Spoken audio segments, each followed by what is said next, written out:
9시 11분이네요.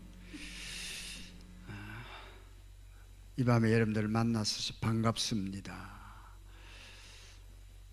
이 만남이라는 것이 얼마나 중요한지요. 이 만남을 이야기하기 위해서는 제가 예수 믿은 것을 먼저 이야기를 해야 되겠습니다. 이왕 이 밤에 여러분들이 기도하기 위해서 하룻밤을 하나님 앞에 드렸으니까 넉넉하게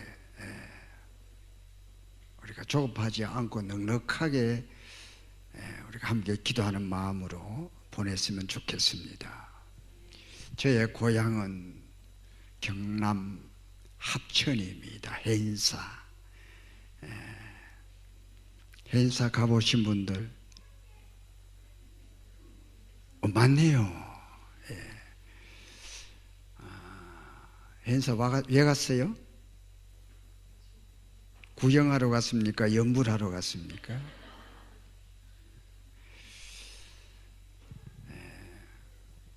제가 어릴 때에 우리가 살았던 경남 합천은 골짜기입니다. 우상구덩이고, 제가 어릴 때에 보고 자란 것은 우상과 시골 사람들이 술 먹고 노름하고 싸움질하고, 그 시골의 색시촌이 왜 그렇게 많았는지, 겨울 되면은 농사 지었던 그 쌀들을 이 색시들이 술집이 다 빼앗아가는 그런 시골에서 그것만 보고 제가 자랐습니다. 이런 사람이 21살에 군대 가서 제가 예수를 믿었습니다. 그 신상 명세서에 종교난이 있단 말이에요. 종교난이 있는데 거기 우리는 태어나자마자 자동적으로 절에다가 이름이 올라갑니다. 원칙은 제가 뿌리는 불교예요. 우리 부모님이 다 불교인들이었기 때문에.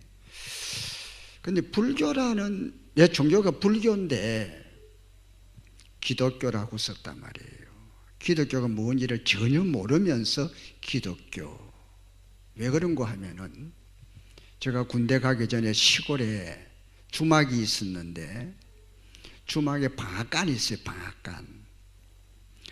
방앗간 주인 동생이 아주 예쁜 아가씨였습니다. 그 방앗간 주인 집 여동생이 교회를 다닌 거예요. 그래서 우리가 주막에 할 일 없이 주막에 이렇게 놀러를 가면은 그 아가씨가 방 안에서 늘 찬송을 불렀어요. 찬송. 얼굴도 예쁜데다가 찬송이 얼마나 아름다운지. 그래서 찬송 소리를 들으러 간 것이 아니고 그 동네 총각들이, 비단 나뿐이겠습니까? 그 총각들이 그 아가씨 하나를 놓고 막 질투가 일어난 거예요. 질투가. 그래서 그 아가씨 구경하러 일부러 그 앞에 왔다 갔다 서성거리고 그랬단 말이에요. 근데 그 찬송 소리가 저에게 남아있는 거예요. 그래서 불교라고 적으려고 하다가 기독교라고 썼단 말입니다. 여러분, 제가 이야기를 왜 하는가 하면은 여러분들이 구역 예배를 드리든지 어디를 가니 부르는 찬송 소리 결코 헛되지 않습니다. 길 가는 사람이 들을 수가 있어요. 나같이 예수 믿는 계기가 될 수 있단 말입니다. 그래서 제가 이제 그 아가씨의 영향을 받아서 기독교라고 이렇게 종교난에다가 기록을 했습니다. 그런데 논산훈련소 백마 후반기 교육을 마치고 저 최전선 비무장지대에 근무를 하고 6개월 만에 이제 후방으로 나와서 대광리라는 곳이 있습니다. 대광리라는 곳에 그게 이제 신병으로 6개월 복무를 하고 신병으로 부대와 이 민간 교회가 함께 있었습니다. 전방이기 때문에 대광리 교회, 감리교회였습니다. 대광 감리교회 신병 위로회라고 설날이었습니다. 우리 군인들을 데려갔습니다. 청년회에서 이제 신병 교육, 신병 학생들을 위로를 한다, 군인들을 위로를 한다고 청년회에서 이제 하나의 행사로 만드는 거예요. 떡국을 끓여주고 밥을 해주는데요. 6개월 만에 민간 밥을 처음 먹습니다. 얼마나 배가 고팠는지. 69년 10월 7일 군번입니다. 1199-9630 저 군번이에요. 떡국과 밥이 얼마나 맛있는지, 떡국을 몇 그릇 먹는지 밥을 몇 그릇 먹는지 몰라요. 먹어도 배가 부르지 않아요. 그리고 선물을 한 보따리 주더라고요. 그리고 극장 구경까지 시키더라고요. 그것이 제가 참 교회를 간 겁니다. 교회가 이런 것이구나. 교회가 이런 것이구나. 여러분, 우리 길신교회 성도 여러분, 이 굉장히 중요합니다. 첫 이미지, 처음 오는 사람들이 교회에서 느끼는 그 첫 분위기, 이 굉장히 중요합니다. 그래서 저 첫 인상에 교회가 이런 것이구나. 교회 가면 떡국도 주고 밥도 주고 과자도 주고 영화 구경시켜 주는구나. 그것이 교회에 대한 제 첫 인상이었습니다. 그때부터 내 마음에 교회 가자. 그러니까 점호 취하기도 싫고 총 수입하기도 싫고, 교회 이제 부대를 벗어나면은 그래서 세상 구경을 하게 되니까 그때 이제 다음 주일부터 교회 가기로 제가 마음은 먹었는데 교회를 어떻게 가는 방법을 몰랐습니다. 교회를 가고 싶으면 가고 싶은데 가야 빵이라도 얻어먹고 떡국이라도 얻어먹겠는데 교회 방법을 모르겠는 거예요. 여러분, 이런 분 굉장히 많습니다. 그래서 전도가 필요한 거예요. 그래서 그때 선임하사가 중사였는데 선임하사가 교회를 다녔습니다. 그래서 우리 병사들을 데리고 산에 나무를 하러 갔는데 그 기회를 타서 선임하사님, 저 교회를 가고 싶은데 어떻게 가면 됩니까? 그래, 박일병. 그러면은 주일날 군종사병에 나와서 교회 갈 사람 나오라고 호루라기를 불 테니까 그때 가면 돼. 그때부터 이제 교회를 나가기 시작했습니다. 그러니까 저와 같이 군인들이 나같이 똑같은 마음을 먹고 가서 찬송이 뭔지 설교가 뭔지 기도가 뭔지 아무것도 모릅니다. 뒤에 앉아서 잠만 자요. 이렇게 잠만 자다가 아멘 소리가 나오면은 우리는 나면 했습니다. 나면. 아멘이 뜻도 모르고 라면은 하나 달라는 거예요. 라면. 그때는 포장되지 않는 라면 비닐봉지 속에 5개씩 5개 넣어 있었어요. 우리 젊은 사람들은 모를 거예요. 그 라면 알라면 하나 얻어와 가지고 밤에 건무 쓰고 빼치카에다가 바나에다가 이 라면 끓이면 그 맛이 꿀맛 같아요. 그래, 그 다음날 이제 군대를 가니까 이제 교회를 가니까 떡도 안 주고 밥도 안 주고 영화 구경도 안 시켜주고 아무것도 안 시키더라고요. 그래서 이제 빵 하나 주고 라면 주고 감빵 주고 그거 얻어먹기 위해서 매일매일 매주일마다 교회를 갔는데 여러분, 가랑비에 옷 젖는다고 잠잤지만은 아무것도 몰랐지만은 하나하나 깨달아지더라고요. 하나하나 깨달아지고,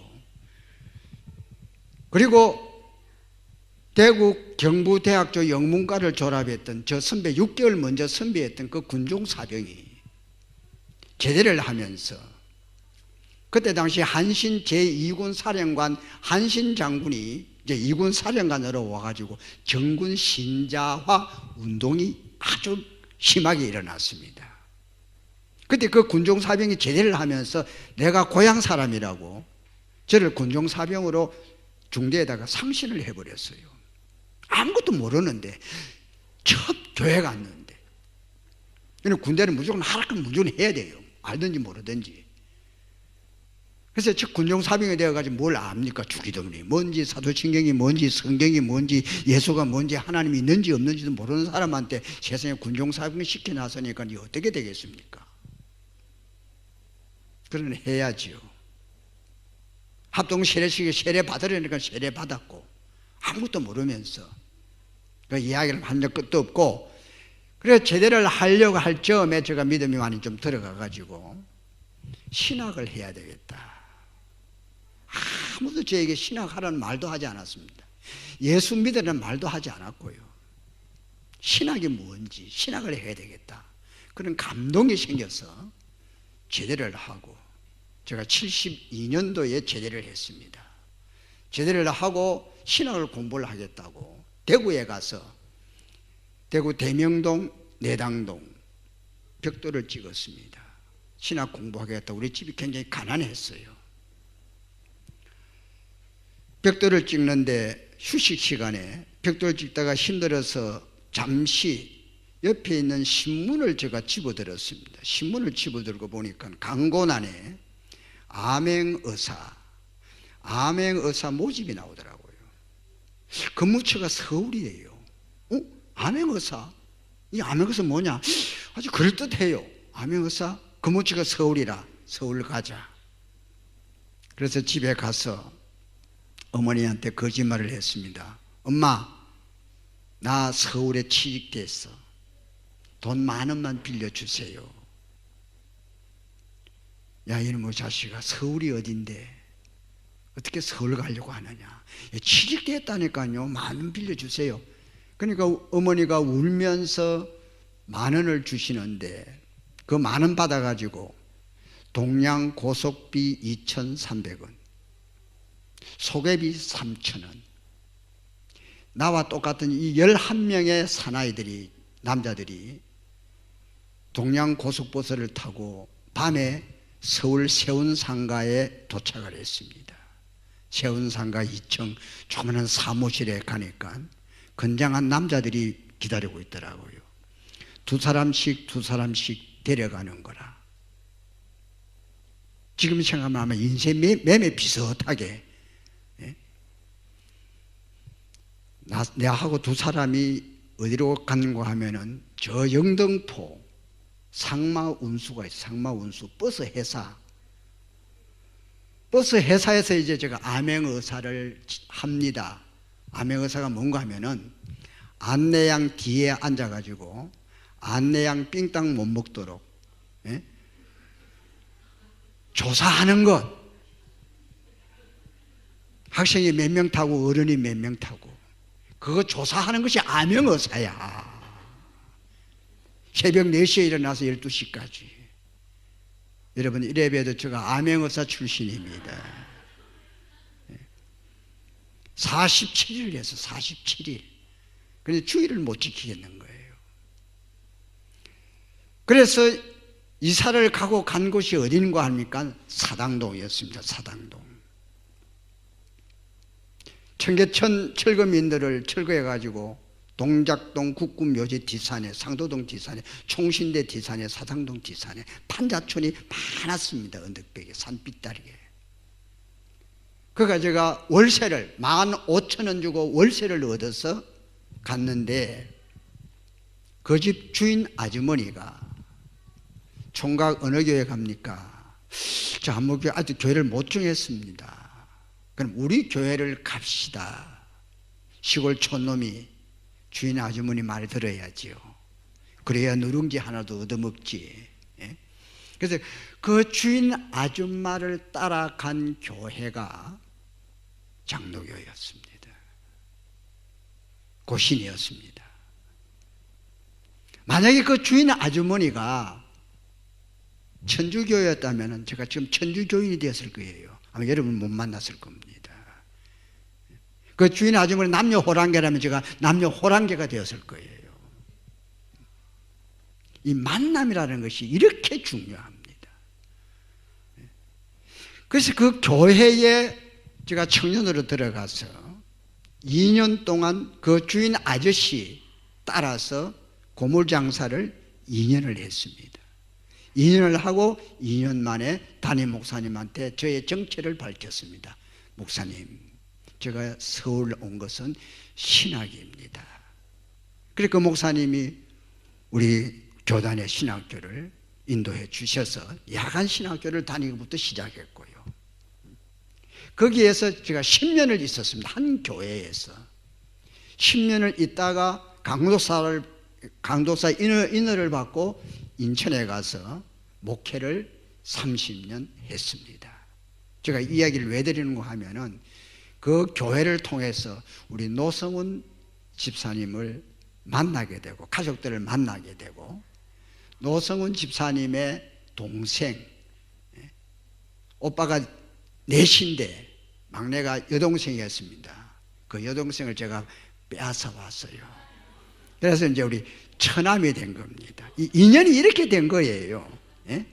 이런 인연으로 인해서 오늘 밤에 이 영광스러운 길신교회에 와서 여러분들과 함께 찬양하고 기도하고 우리 목사님 만나서 권사님 만나서 또 식사를 하면서 어쩐지 처음 만난 기분 같지가 않아요. 오랜 친구와 같이 그렇게 허물 없이 대화를 나누는 이런 기회를 갖게 된 것이 이 만남이라는 것을 통해서 이루어진다는 겁니다. 그래서 사람은 참 잘 만나야 돼요. 여자는 어떻게든 좋은 남자 만나야 되고 남자 역시 좋은 여자 만나야 되고 좋은 부모 만나야 되고 학생은 좋은 선생 만나야 되고 특히 성도 여러분들은 좋은 목사 만나야 됩니다. 교역자 잘 만나야 돼요. 이 목사님, 박 목사님은 얼마나 음성 좋지, 키 크지, 인물 좋지, 복이 있는 겁니다. 그래서 이 만남이라는 것은 기적입니다. 기적. 만남이라는 기적이에요. 우리 노성훈 집사님, 고흥래 권사님, 이 만난 거 이 기적입니다. 웃을 일이 아니에요. 기적이에요. 보세요. 왜 기적이냐? 고흥래는 이 지구상에서 한 사람밖에 없어요. 그렇죠? 고옥내라 하는 여자는 이 지구상에서 한 사람밖에 없어요. 그 많고 많은 여자 중에 우리 노성훈이가 만났으니까 이 기적이지. 우리 고옥내 검사는 마찬가지예요. 노성훈이를 만난 것은 기적입니다. 그 많고 많은 남자 중에 저 남자 만났으니까 이 기적이지. 그렇죠? 그래 안 그래요? 여러분 집에 가서요 아무리 남편이 믿고 아내가 싫어도 이는 기적입니다. 그거 무시하지 마세요. 하나님 만나게 해주셨으니 기적입니다. 이렇게 많고 많은 만남 중에 우리가 예수 만났다는 건 예수 만났다는 건 우리가 예수 만난 것이 아니고 예수님이 우리를 찾아오셔서 만나주셨다는 거예요. 하나님의 아브라함을 만나주시고 모세를 찾아와서 만나주시고 노아를 찾아와서 만나주시고 제자들을 찾아와서 만나주시고 우리가 주님을 만난 것이 아니고 아무 쓸모없는 우리를 예수님이 찾아오셔서 만나주셨다는 거예요.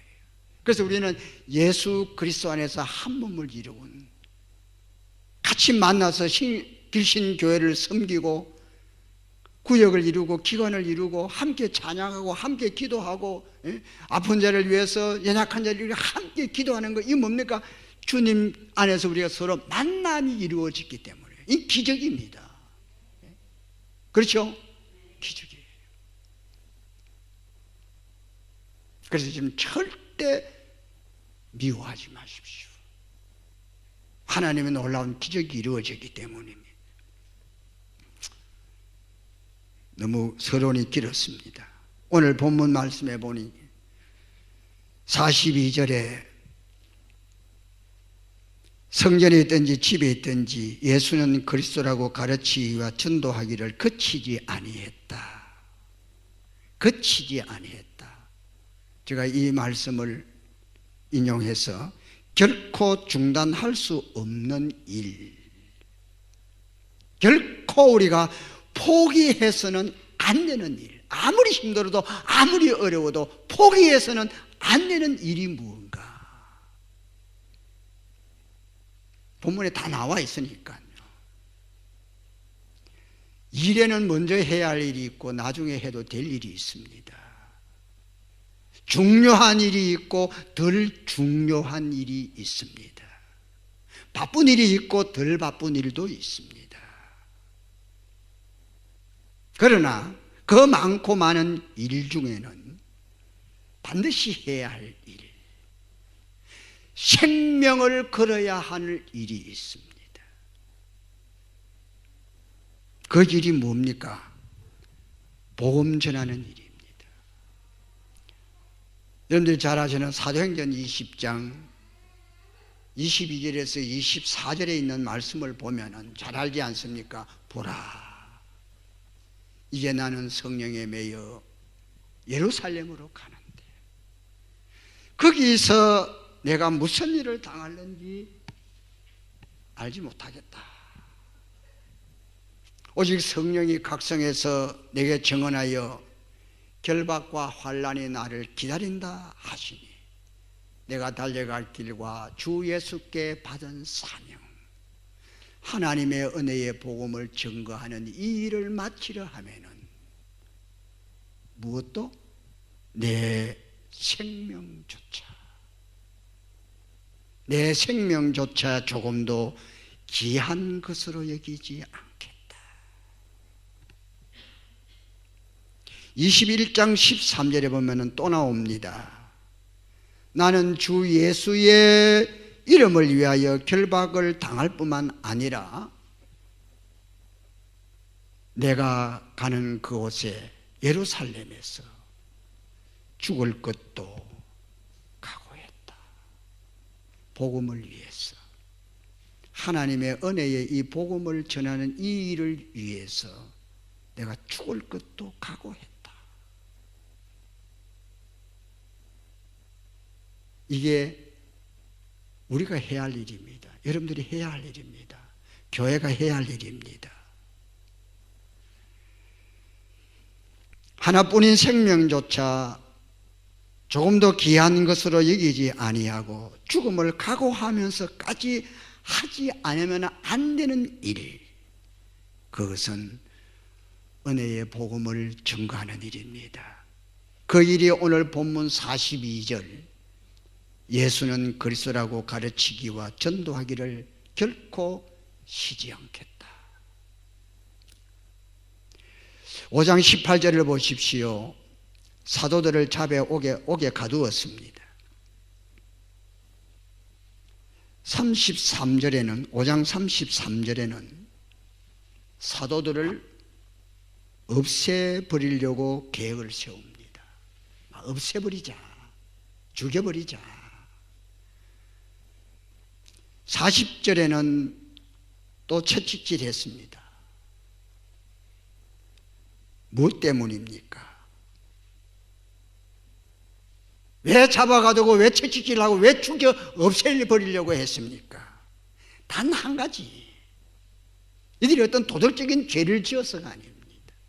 단 한 가지, 예수는 그리스도라고 가르치고 전도하는 이것 때문입니다. 여러분, 예수가 그리스도라고 가르치고 전하는 이 일은 시간적으로 바쁜 일입니다. 이것은 굉장히 시급한 일입니다. 생명을 걸어야 하는 일입니다. 왜? 시간이 지나버리면은, 오늘 시간이 지나버리면은 내일은 늦을 수가 있습니다. 우리가 잘 알잖아요. 시간이라는 것은 과거의 시간이 있고 현재의 시간이 있고 미래의 시간이 있습니다. 많은 사람들 중에 보면은 이 과거라는 시간 때문에 과거에 붙잡혀 가지고 현재를 망치는 사람들이 있어요.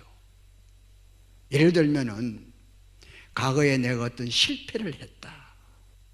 과거에 내가 이런 상처가 있다. 그 상처 때문에, 그 실패 때문에 일어서지 못하고 현재를 살아가지 못하는 사람들이 굉장히 많아요.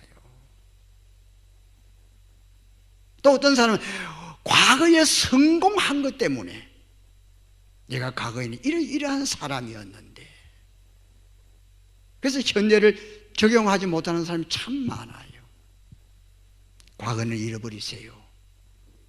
현재가 중요합니다. 또 어떤 사람은 미래 때문에 현재를 죽이는 사람이 있어요. 미래 때문에. 나중에 내가 하지. 나중에 가서. 교회에서도 어떤 일을 시키면, 아유, 목사님, 나중에 하겠습니다. 지금은 어렵고 힘들어서 안 됩니다. 나중에 하겠습니다. 나중에. 자꾸 나중으로 내일로 미뤄버립니다. 여러분, 중요한 것은 현재입니다. 현재가 있어야 아름다운 과거가 남고, 현재가 있어야 미래가 보장이 되는 거예요. 그렇죠?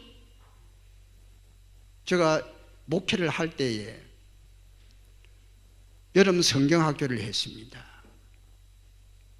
그래서 여름 성경학교가 끝나면서 어머니 주일을 정했어요. 어머니 주일.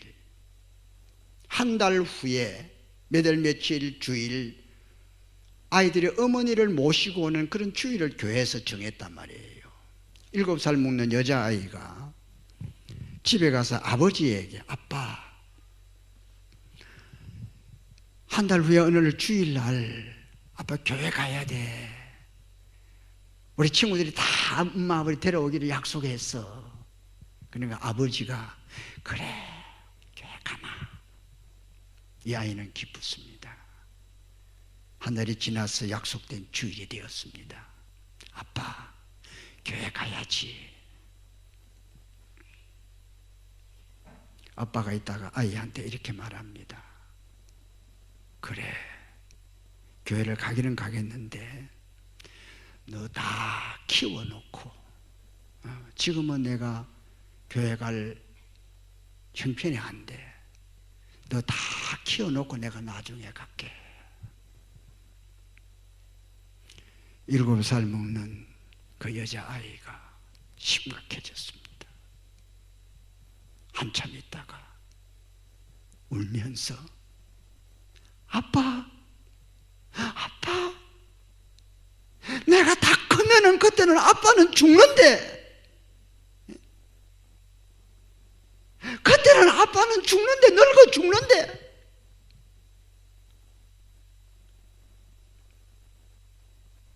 여러분, 우리 신앙생활은요, 하나님의 일은요, 내일로 미루면 안 됩니다. 오늘 전도해야 구원이 있잖아요. 오늘 뿌려야 내일이 싹이 나잖아요. 오늘 기도해야 내일이 응답이 있지요.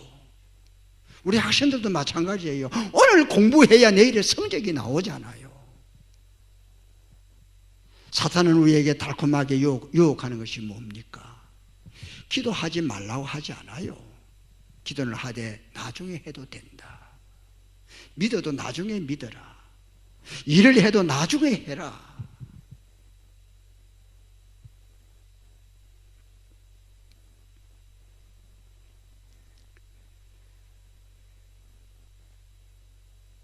(5장 20절을) 보십시오. 하나님도 급합니다. 하나님도 바빠요. 하나님에게도 내일이 없어요. 5장 20절에 보니까 얼마나 시급하셨는지, 지금 옥에 있는 사도들을 해방시키면서, 옥에서 풀어주시면서 하시는 말씀이 뭡니까? 가서 좀 숨어 있어라. 옥살이 했으니까 좀 숨어 있어라. 좀 쉬어라. 기회를 보아라. 그렇게 말했습니까? 아닙니다. 가서 가라는 거예요. 가서 성전에 서서 무엇을? 이 생명의 말씀을 다 백성들에게 말하라.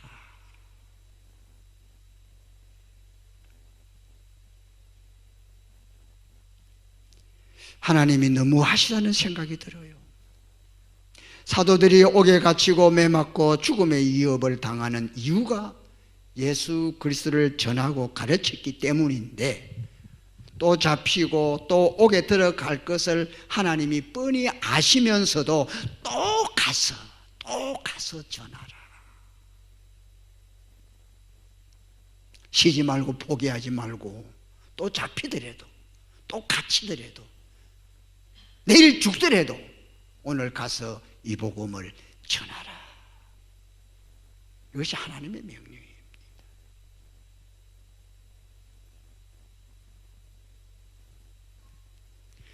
사도들 역시 대단합니다.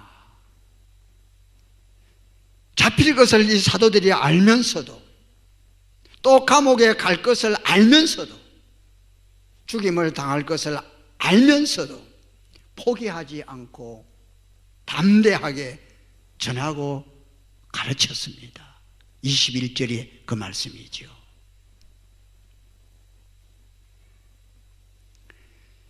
27절에 보니까 또 붙잡혔고 끌려갔습니다. 또 신문을 받습니다. 그 신문 내용이 28절입니다. 이르되 우리가 이 이름으로 사람들을 가르치지 말라고 은금했는데, 그렇게 엄하게 금했는데 너희가 너희 가르침을 예루살렘에 가득하게 하는구나. 이 신문을 받은 사도들의 반응을 보십시오. 29절에서 32절. 정말로 멋지지 않습니까? 사도들과 베드로가 대답하여 이르되 사람보다 하나님께 순종하는 것이 당연하니라. 너희가 나무에 달아 죽인 예수를 우리 조상의 하나님이 살리시고 이스라엘에게 회개함과 제사함을 주시려고 그를 오른손으로 높이사 임금과 구주로 삼으셨느니라. 우리는 이 일의 정인이다. 정인이 되기 위해서는 이런 확신이 있어야 됩니다.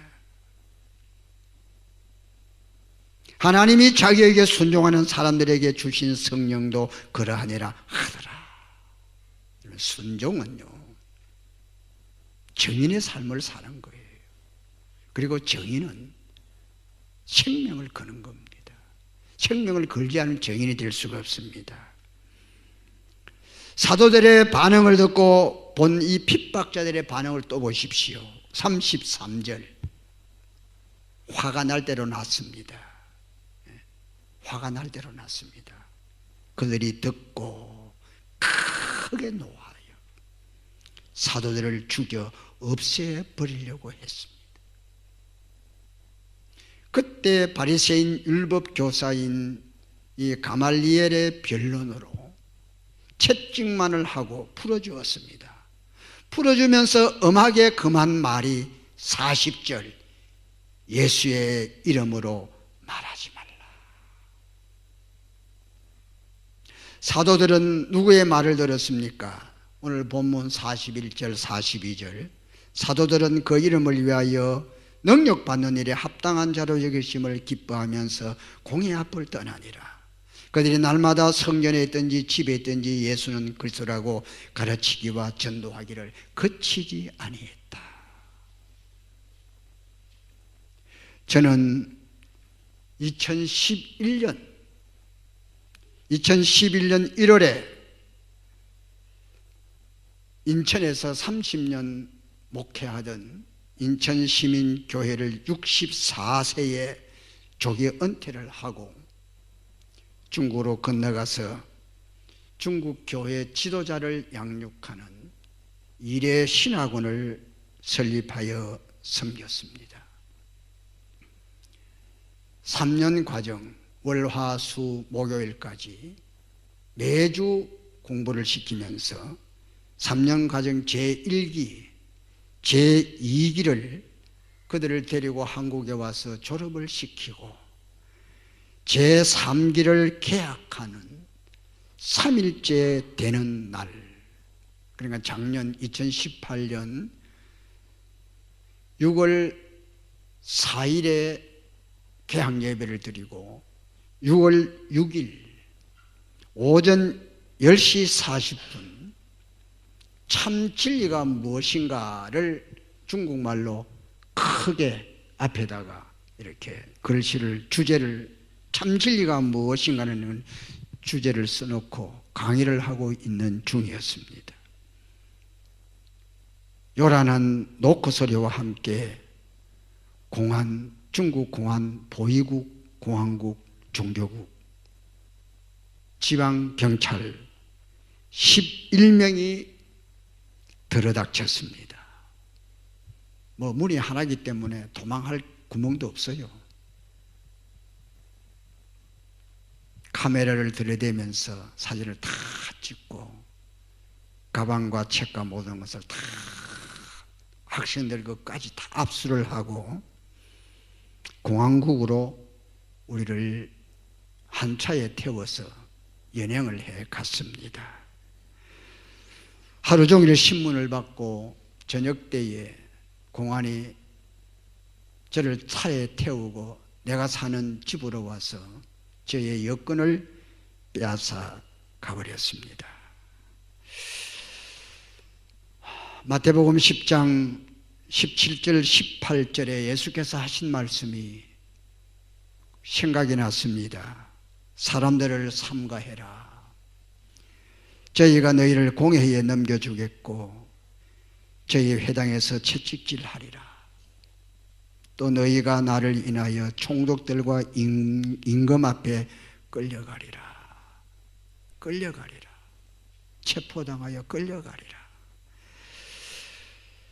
저는 이 말씀을 기억하면서 주님의 말씀이, 이 말씀이 학생들과 나에게 그대로 적용이 되는구나.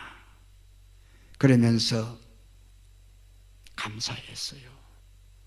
나 같은 죄인에게, 나같이 이 보잘것없는 죄인에게 이 핍박의 은혜를 주시는군요. 사실 핍박이 무엇인지를 말만 들었지 경험을 해보지 못했지 않습니까? 몸소 이 핍박을 경험을 하니까요. 그런데 조금 더 두렵지가 않아요. 올 때가 왔구나. 담대해졌습니다. 이것이 성령이 주시는 담대함이구나. 이것을 경험을 했습니다.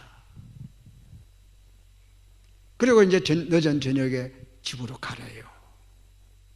집에 제가 돌아와서 감옥에 갈 준비를 단단히 하고 있었습니다. 저는 현장범이기 때문에 제가 들은 이야기도 있고 또 주변에 실제로 그렇게 당한 사람도 있고 감옥에 가서 가둬 놨다가 바로 공항으로 추방시키는 이것이 관례거든요. 그래서 감옥 갈 준비를 단단히 하고 기다렸습니다. 하루하루가 초조해요. 20일 동안 아무 연락이 없었습니다. 6월 25일 통역한테 전화가 왔습니다. 선생님, 공항국에서 연락이 왔습니다. 내일 떠나라 합니다. 하루 딱 놔두고 떠나라는 거예요. 중요한 것들 몇 가지만 챙기고 모든 것을 버렸습니다. 제가 짐을 싸면서 느낀 것이 뭔가 하면은 선교사들이 선교한다고 중국에서 온 교수들이 이것도 가져오고 저것도 가져오고 갖다 준 것, 그거 아끼지 않고 차곡차곡 쌓아놓았던 거 다 버렸습니다. 가져올 수가 없으니까요. 그래서 짐을 싸면서 느낀 것이 뭔 줄 아세요? 하나님이 땡 하면은, 하나님이 너 이 세상 떠나라 하면은 아무것도 가져갈 거 없어요. 다 버려야 돼요. 예? 여러분 아끼지 마세요. 예? 천년만년 살 것처럼 싸놓고 아끼지 마세요. 다 소용없어요.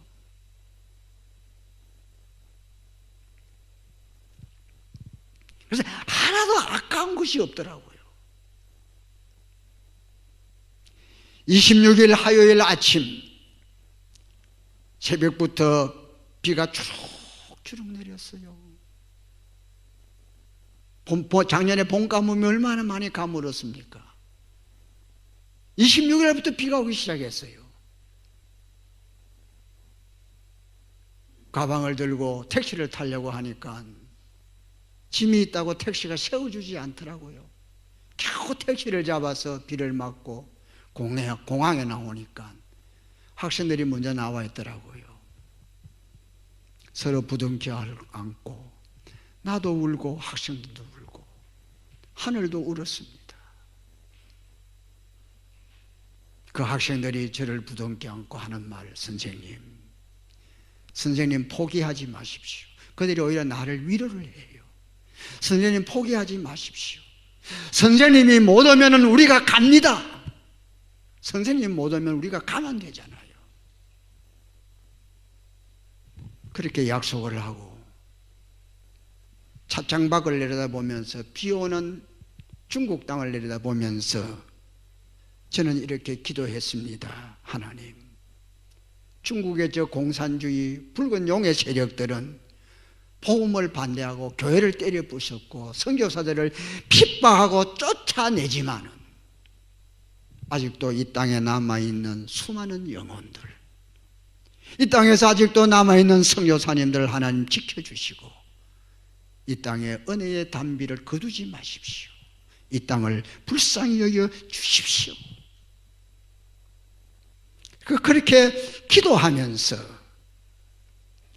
오늘 본문 5장 41절의 말씀대로 그 이름을 위하여 능력받는 일에 합당한 자로 여기심을 기뻐하면서 중국 선교지를 떠나왔습니다. 그러면서 5장 42절의 말씀을 다짐했습니다. 예수는 그리스도라고 가르치고 전하는 이 일을 내가 결코 포기하지 않겠다. 그 결심대로 작년 7월 17일부터 한 달 동안 영흥도 오신 분들 아시겠습니다만 그 화력발전소 바로 그 주변입니다. 2년 동안 비워두었던 건물을 수리하여 다시 시작했습니다. 지난주 3월 4일부터 시작을 했습니다. 여러분, 역사는 세속의 역사가 있고 구속의 역사가 있습니다. 창세기 3장 15절에 이미 하나님께서는 이 두 역사를 예고하셨습니다. 뱀의 후손인 세속의 역사와 여인의 후손인 구속의 역사, 이 두 역사가 서로 대적할 것을 말씀했습니다. 애굽이 사탄의 역사, 세속의 역사입니다. 바벨론, 아수르, 로마, 중국 공산주의, 이 전부 다 사탄의 역사예요. 세속의 역사입니다. 그 역사 속에 구속의 역사가 흐르고 있다는 겁니다.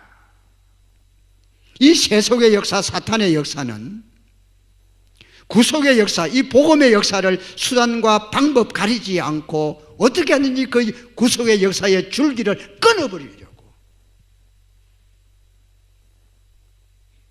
가인이 아벨을 죽인 것도, 사울이 다윗을 그렇게 죽이려고 한 것도 전부 다 이 구속의 역사를 끊어버리려고 하는 사탄의 역사란 말입니다. 헤롯이 2살 아이들을 죽이려고 했던 것도,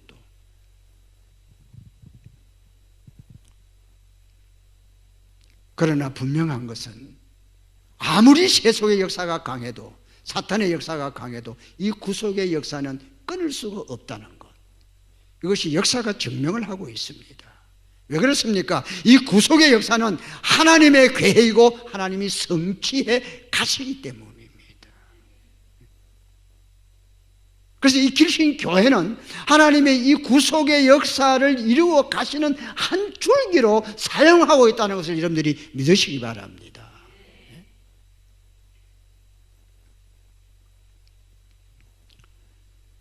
제가 이제 말씀을 정리를 하겠습니다.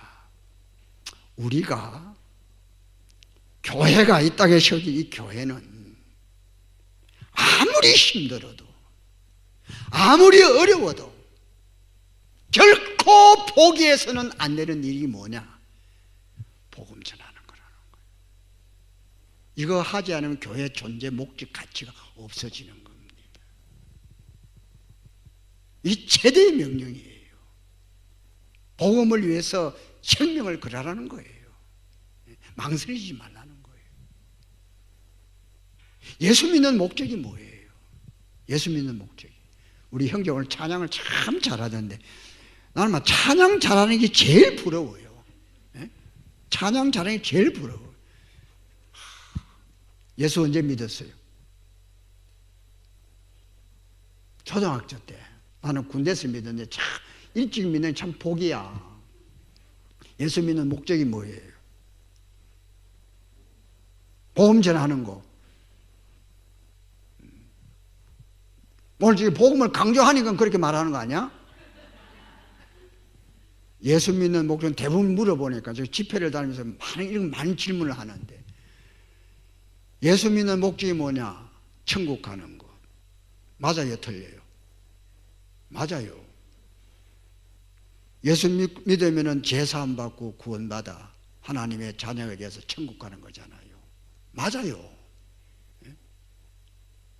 그런데 그것이 전부가 다 아니라는 거예요. 만약에 우리가 예수 믿는 목적이 제사함 받고 하나님의 자녀가 되어서 천국 가는 것이 전부라면은, 우리가 마태복음 16장 16절을 고백할 때에 주는 그리스도시요 살아계신 하나님의 아들입니다.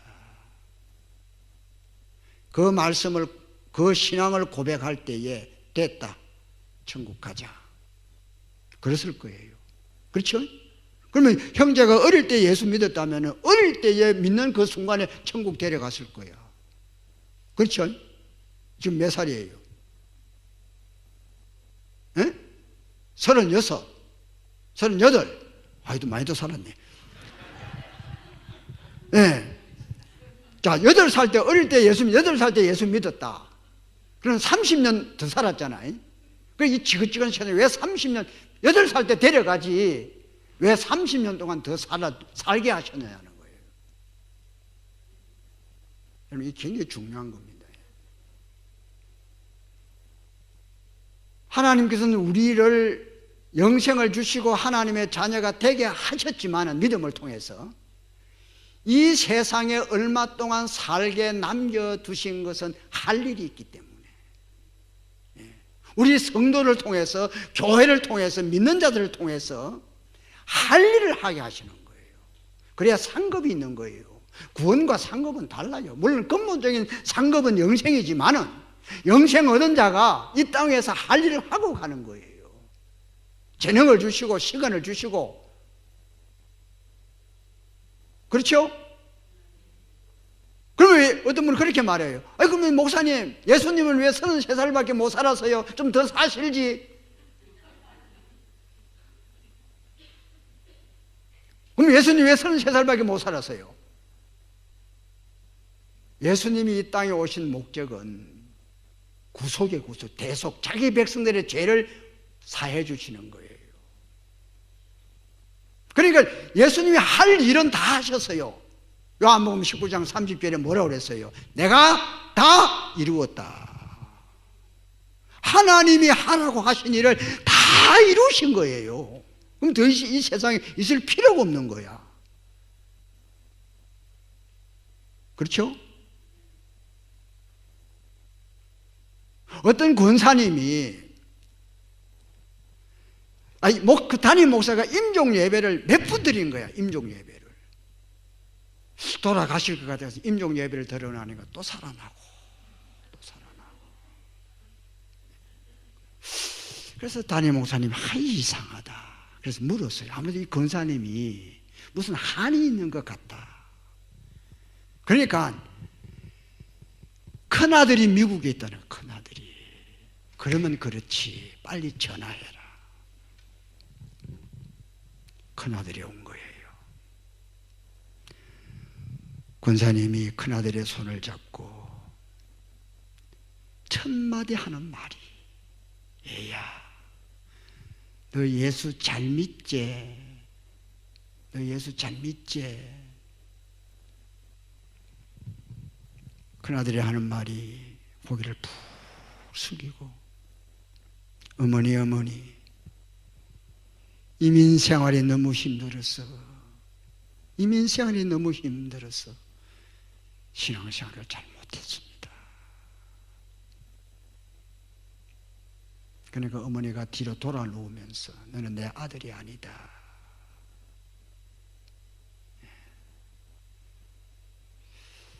그러니까 큰아들이 무릎을 꿇고 어머니 앞에 울면서 회개를 합니다. 엄마 잘못했어요.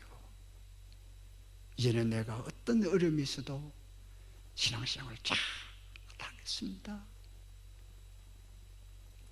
그러니까 어머니 아들의 손을 다시 손잡으면서 그래야 내 아들이지.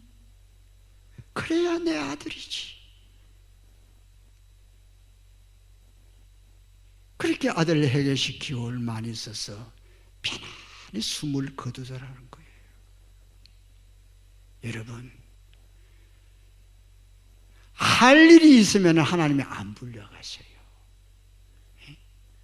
우리 어머니가 96세에 돌아가셨는데 늘 하시는 말씀이 얘야 왜 내가 빨리 안 죽노?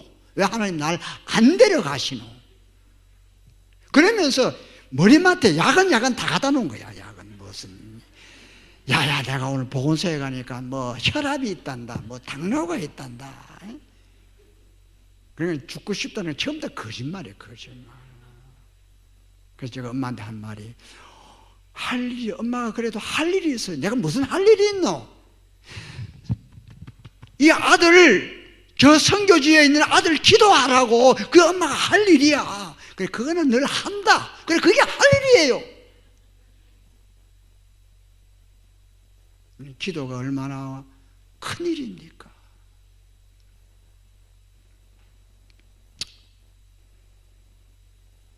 하나님도 이 일은 포기하지 않습니다. 하나님도 포기하지 않습니다. 하나님이 여러분들을 붙잡고 이 일을 하기를 하나님도 포기하지 않아요. 하나님이 포기하지 않는데 우리가 왜 포기합니까?